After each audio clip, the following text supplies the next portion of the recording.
Hi, I'm Dr. Jim Porter. I'm here to talk today about what to do when you are disrespected, when someone treats you with disrespect.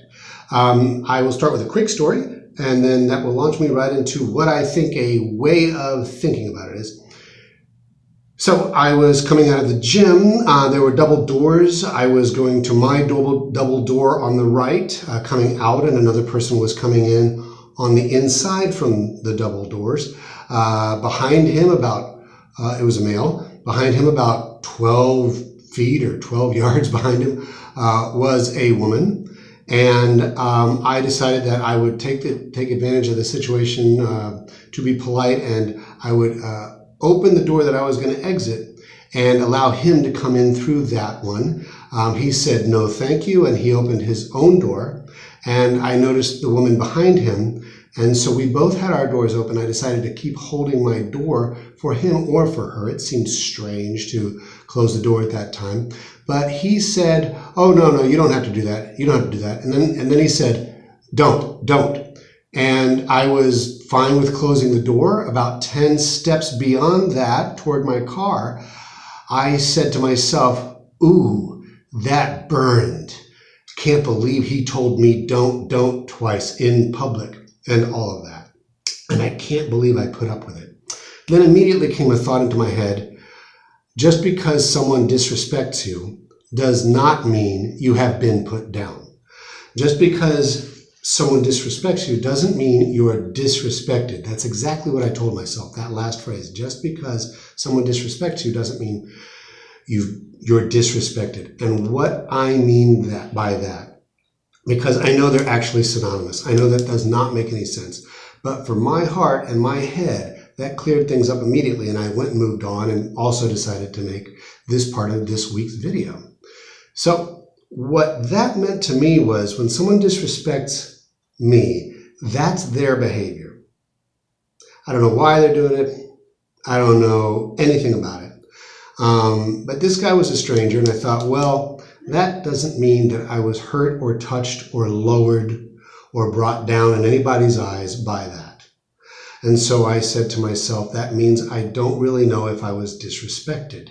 I just know that I'm not disrespected within, is what that means. So just because somebody disrespects you doesn't mean you are disrespected. Just because somebody disrespects you, that's external, doesn't mean you're disrespected, that's internal. There are better ways for you to phrase this for yourself, but I think what happens when we have someone behave to us in a way that we believe is not respectful, we feel that it actually brings us lower on the social scale than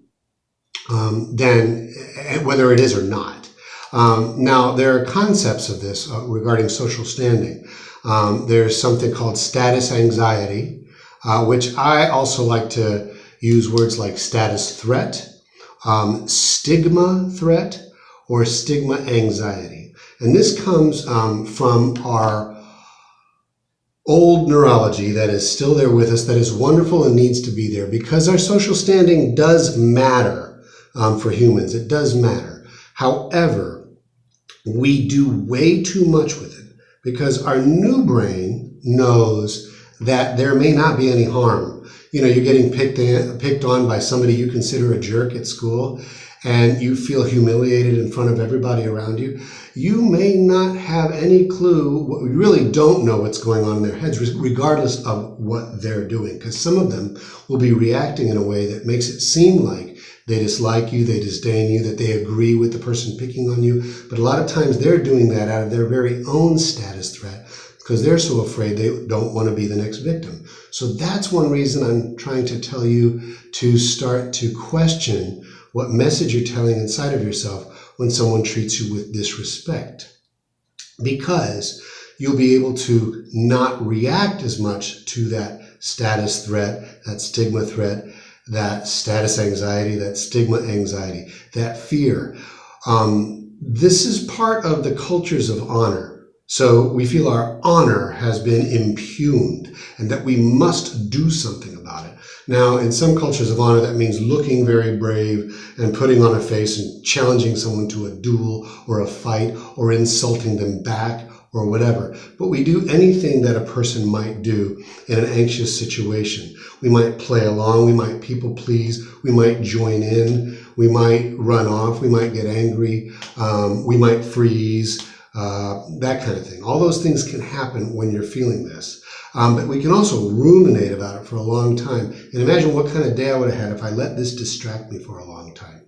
So, to remember the concept that what other people say does not necessarily harm you. However, that does not mean that is not to say sticks and stones will break my bones, but words can never harm me. Yes, words are important and they can be harmful. And to figure that out, you have to have that other part of your brain on. You know, the one that doesn't necessarily have knee-jerk reactions, but the one that looks at situations and assesses them and then decides what they mean and what to do.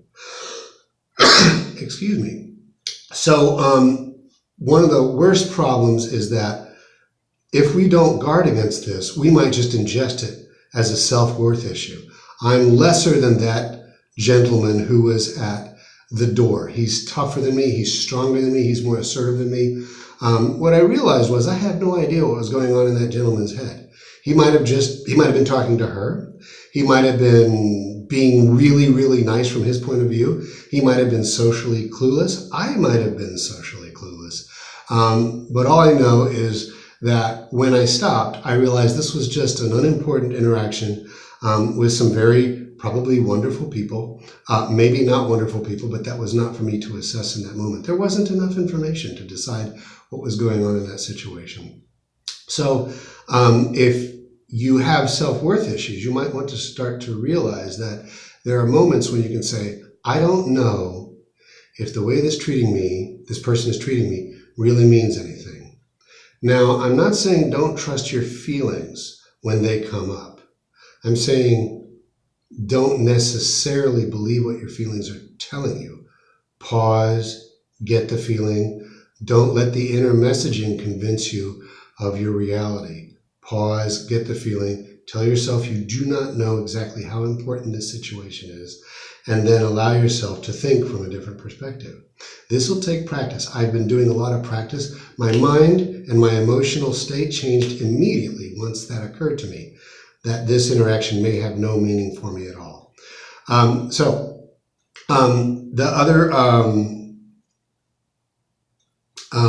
The beauty of this is then that you can find an actual explanation for what's going on, and you can then decide what you're going to do. My decision was to continue going on to my car and get on with my day.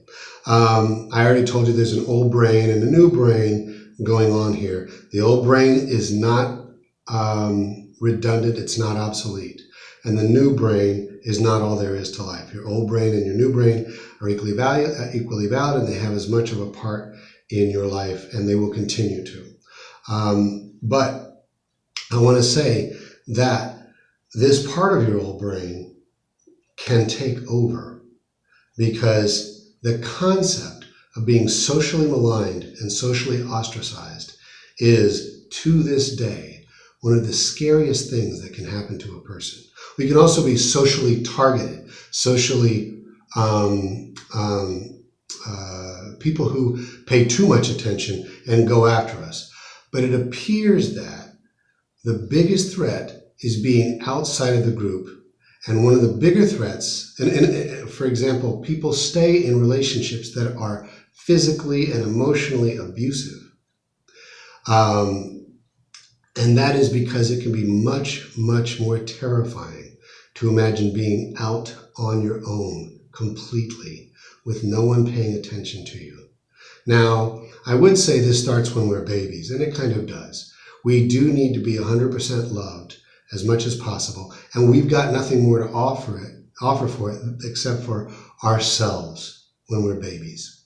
And so as we grow up, we start to pick up these ideas that we can have more to offer than just who we are.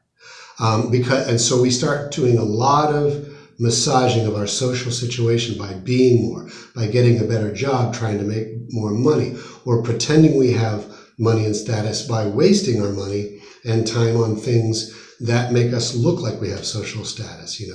Running ultra marathons, that's not necessarily why people do it. Buying huge mansions, things like that. So this can be a very big drain on us, but it does matter whether we are ostracized from the community or not. However, the chance that you are permanently ostracized from the community is tons lower than you believe. Tons lower than you believe, because most of us are operating by this status threat or stigma threat. And so what happens is if you calm down, you can start to realize things like, I'm just as well placed as anyone, as long as I am constantly acting like I am just as well placed with anyone, because it makes you less afraid to talk to people. It makes you less afraid to confront someone who's mistreating you. It makes you less likely to look victimized, look small, because that's what we do. We just start to hide when we feel small. So if you can continue to remember that your worth is not diminished, no matter what happens, you lose a leg, you lose all your money, your worth is not diminished. Now, this is a radical change from many people's thoughts of worth, because I literally hear people say, that guy is worth about $140 billion. That is not a person's worth. That's how much money a person has, and other assets worth that amount of money. So we have large fallacies about self-worth. The truth is we are equally worthy. That's the only mentally healthy concept of self-worth you can have, is that all people are equally worthy. That even means people you hate. That even means people that you think are evil. They're equally worthy, but they're in a bigger box, or they're in a stronger box than you are. They're boxed in more than you are. And that's where the evil comes from. So remember, you are equally worthy to everyone else, and try to remember moment to moment that you're going to send yourself a message when someone mistreats you, and to try to question that message and say, wait a minute, I don't know if this means anything about me. It means something about them maybe, and I don't even know what it means about them. Then when you calm down, you can start to think of what you're going to think about it and what you're going to do. And yes, sometimes what that means is you're going to confront that person. I have some sample text at the end. I need to remind myself to give you some suggested text about that. So, suggested text. It's something I came up with a little while ago, and I probably won't remember how I did it a while ago, but I'll come up with it again. So being able to re-dialogue this allows you to chill out, think, and take the action you want to take. But again, over time, it will make your self-worth much more strong, and you won't think anything of interacting with people. And that's what will get you to remember that you can always win people over. You can always have people come back to you. You can always find out that nobody actually was upset with you or wanted to ostracize you. They actually didn't like the person that was treating you poorly or something like that. So getting back in the fold is not impossible. Rob Lowe is an example. When I was a kid or in my young adult ages, he was found to have done something with a very young woman, maybe a minor. That's a terrible thing he did. Oddly enough, years later, he was able to get back in the good graces of the general public, and he was in a blockbuster television series. Now, I'm not sure that that's right. I think that when you do commit certain acts, people should remember until they've found out that you've made amends and that you're a safe person to be around again. But what I'm saying is, if you think, and we think these little small things that we do or other people do to us mean something about our worth in the community, I don't really think they do. I think people's memories are much shorter than that, and you can always get back with them if they deserve to have you in their fold. So, in your fold. So I want to say one more thing about this phenomenon. Yes, we have stereotypes in this community, and those are huge stigmas that do affect people on a daily basis.